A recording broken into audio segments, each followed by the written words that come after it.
Et je vais dire que réussir ta vie sur terre aura consisté à accomplir ce à quoi Dieu t'a appelé.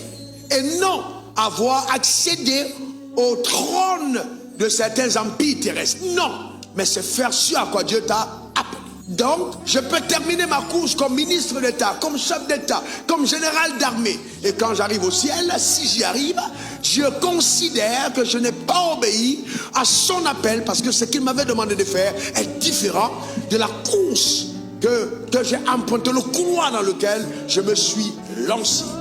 Il est donc fondamental de découvrir par révélation le couloir de sa destinée.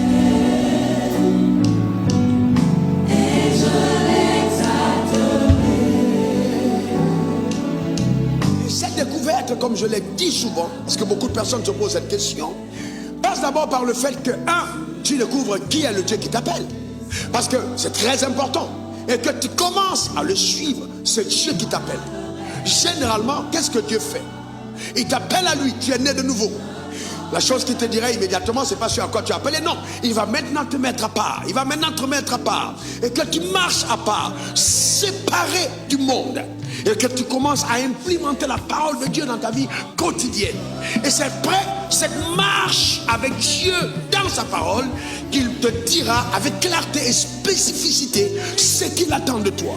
Et c'est pour ça que Jésus a dit aux disciples: venez et suivez-moi, je ferai de vous des pécheurs. Donc il y a d'abord le processus de le suivre, de d'abord le suivre. Et après l'avoir suivi, alors Dieu fait de nous ce qu'il a voulu qu'on soit. Ma question à ce niveau, c'est: est-ce que tu suis le Seigneur? Il y a tellement de séduction dans ce siècle et dans cette génération. Et souvent même certains succès divins deviennent des pièges pour les hommes charnels. Oh non, on vient à l'église, on veut être riche, on veut être béni, on veut être prospère, c'est tout à fait légitime. Mais si c'est la raison pour laquelle tu marches avec Dieu, il peut avoir un piège. Il peut avoir un sérieux piège.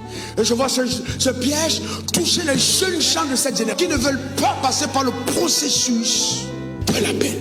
Il y a un processus. Que beaucoup de personnes ont côtoyé David le berger, mais ne savaient pas qu'il côtoyait un roi. Et que beaucoup ont été dans la même prison que Joseph, mais ne savaient pas qu'ils avaient à côté d'eux le premier ministre. Le chemin de l'appel est souvent un labyrinthe incompris par ceux qui nous côtoient. Mais ça ne change pas, parce que dans l'appel, il y a la souveraineté. Je ne serai pas ni de ses dons, ni de son appel. Et c'est pas parce qu'il t'a appelé que les choses deviendront faciles. Je me suis rendu compte, quand je mets son regard sur toi, les choses se compliquent. Donc la connaissance de Dieu devient fondamentale. Mais la bonne nouvelle, c'est que même quand tu passeras par le feu n'aura pas la capacité de te consumer. Même dans les eaux ne te submergeront pas. Vous ne pouvez pas servir Dieu sans témoignage. Et je veux dire à quelqu'un prophétiquement que ce que tu traverses aujourd'hui est un témoignage pour demain. Donne-moi encore un meilleur amen. Les hommes crédibles dans le ministère sont ceux qui ont des cicatrices. Quelqu'un sans cicatrice n'a pas encore commencé son aventure. C'est pour ça qu'il faut faire attention aux leaders qui n'ont pas de cicatrices. Soit c'est Photoshop, soit ils ne sont pas encore mûrs. Et nos cicatrices ne sont pas faites pour être cachées, mais c'est le signe de notre crédibilité. Les choses que nous avons survécues, ce par quoi nous sommes passés. Il ne faut pas permettre à quelqu'un d'avoir pitié de toi. Parce que dans le processus de ton appel, il arrivera des nuits où tu vas pleurer. Mais ces pleurs sont indispensables pour accomplir ce à quoi Dieu t'a appelé. La seule robe que tu as portée pendant 2 mois, alors que toutes tes copines changeaient de robe tous les jours, ce n'est pas une insulte. C'est la fin du parcours qui compte. Dieu ne t'a pas oublié. Est-ce que quelqu'un comprend? Dieu ne t'a pas oublié. Souvent, Dieu te laisse avec cette seule robe pour voir jusqu'où tu es prêt à porter le propre pour son nom. Jusqu'où tu es prêt à ne pas te compromettre parce que tu sais que le souverain t'a appelé. Nous sommes dans le monde, mais nous ne sommes pas du monde. Je vous parle d'une aventure mystérieuse avec un caractère prophétique où toutes les choses qui arrivent dans ta vie sont arrêtées d'avance. Rien n'est au hasard. Au lit d'hôpital, quand cette femme brave qui est ma mère me portait, que nous fûmes 15 nés la même période à l'hôpital, mon père a dit à ma mère: partant en mission, que si cet enfant reste mourir, ne m'attendez pas pour l'enterrer. Sa mère est venue dire, portons-le qu'il aille mourir à la maison. Mais c'était sans compter sur la souveraineté, amen, de la destinée prophétique. Personne n'est au hasard. Personne n'est au hasard. Personne.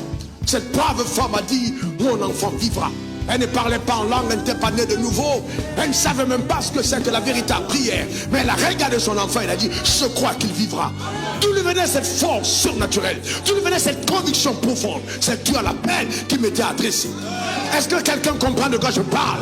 Je suis venu t'annoncer un message qui va remettre en place certaines choses dans le puzzle de ta destinée et réorienter ta vie. Donne-moi encore ton meilleur amen.